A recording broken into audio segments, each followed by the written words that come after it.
Hello and welcome to some more Star Citizen. What have Cloud Imperium been working on for the last few weeks? What are they focused on now in July 2022 with Star Citizen's persistent universe? This is a summary and highlights of the monthly report and sometimes a little bit of extra context. Let's start with some ship updates. The UK ship art team continued developing the Banu Merchantman's exterior, the giant trade vessel. Significant progress was made towards figuring out some of the finer details, such as intake design, decorative patterns, and the cargo ramp. The team also progressed with the final art pass on an unannounced vehicle, which should be wrapped up this month. I wonder when we will see that. Work on the Argo SRV, the tow truck, it uses tractor beams to pull things around, moved into the grey box phase. The team completed the hull, cargo lift, and entrance lift and made significant progress on the nacelles and landing gear. Grey boxing continued for the cockpit, seat, and dash. Development of another unannounced ship continued, which is currently in grey box. The team's focus was on the landing gear, exterior doors, cockpit, dash, and pilot seat. The vehicle feature team have been working on a variety of tasks to ready their systems for the release of persistent streaming. As we know, persistent entity streaming is coming with Alpha 3.18. So this involved the ongoing refactor of the transit system, so they can simulate train networks when the carriages aren't spawned in on any machines.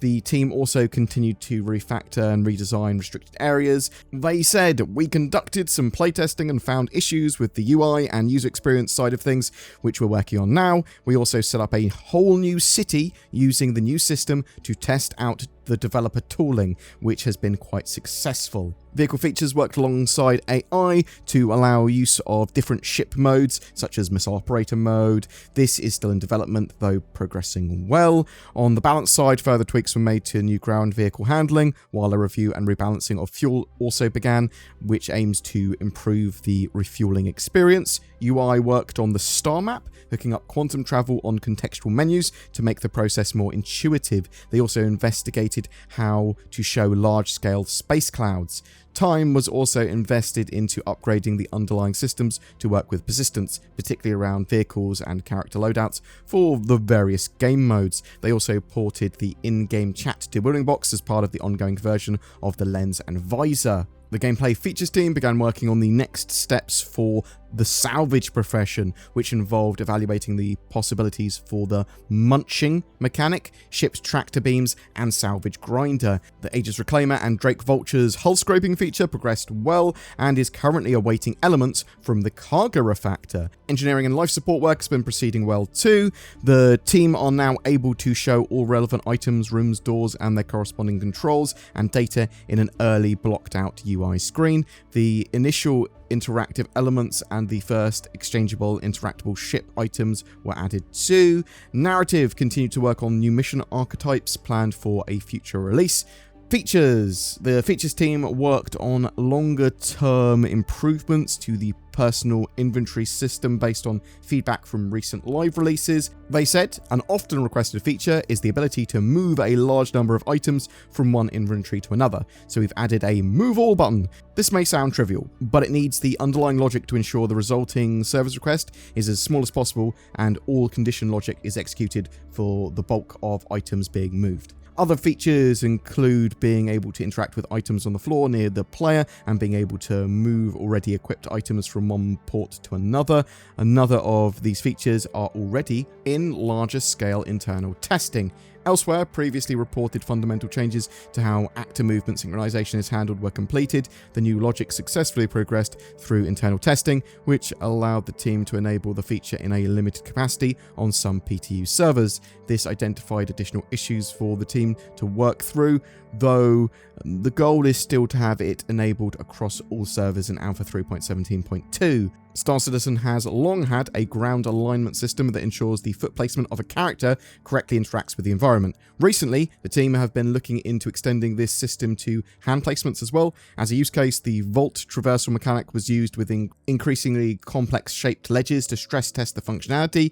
This will be another useful tool to increase the fidelity of character animations and how they look across the persistent universe's dynamic environments. Talking about environments, a major focus for the locations team has been bug fixing, polishing, and addressing Evocati feedback on the Reclaimer Derelict, Settlement, and Space missions. The Lorville cityscape progressed well through Whitebox. The outskirts of Lorville were added and placed with the proper scale. Locations team said, with these new outskirts, we now have a better idea of the scale of the new Lorville. Hint, it's bigger. They've also validated Lorville's transit system to ensure it could be modified to fit the new city's layout. Really looking forward to the Lorville updates there. Want to see this sort of like how they've improved the planetary tech when it comes to city generation and these large sort of urban areas and exactly what we can visit and fly over and see around them. Obviously, I think the Area 18 one, ArcCorp's one's going to be the biggest sort of change. I think that does need a bit of an update. A new crash site containing the 600 Iron Mercury derelicts are approaching Whitebox complete. The team refined the composition and placement of the two ships to create a compelling settlement that will give different flavour than the Reclaimer derelicts. Advancements were made to a suite of asset scattering and environmental integration tools. For example, the first prototype of the tool will be used to create a destruction trail behind crashed spaceships in derelict settlements. Instead of having to edit it by hand, the environment artists will be able to draw a spline that will automatically then create a trail and do a variety of other variables like destroying trees and things along the way, it seems. This type of tool represents great gains in productivity. For example, creating a trail by hand took an artist around a week. This tool should reduce that time to half a day. The new Montreal-based in-game branding team began their first task of revisiting all landing zone signage to make it easier for players to orient themselves. Really like the idea of being able to signpost better and having better guidance in the game. The team said this is an ideal mandate since it's developing a close working collaboration with existing teams. The philosophy of this team is to listen to the community and leverage every aspect of in-game branding to offer a better player experience. They also started tasks for an upcoming in-game event. Assumedly, that's not the Siege of Orison, something else. The lighting team onboarded some new artists, with them working on the racetrack currently being added to the surface of Clio, the Snake Pit, with the aim of helping players navigate the course and providing mood to the location. The team completed a pass on the new gas clouds and rest stop stations being added to ArcCorp and Microtech's Lagrange points. This was done using the already established palette and lighting language for quick integration. The team also continued to light the new derelict outposts and ships before refocusing on the upcoming colonial outpost location set. This is a huge location and a new challenge for the team as they build the lighting to allow for dynamic and player-driven light state changes. The VFX team worked on several locations last month, including a Grimhex hospital location, several derelict reclaimer variants, planetary and in space, and some derelict outposts. Work was also completed on upcoming vehicle and salvage effects were further iterated on. Optimizations were made to planetary ground storm effects, which have caused performance issues for some players due to the change in planetary data that determines how the effect spawns. Moving on to some character stuff. Character art teams further developed the Frontier outfits and began working on high fashion clothes for Stanton. They're also creating new outfits for various upcoming events and promotions. Tech animation team, they are wrapping up the animation pipeline refactor.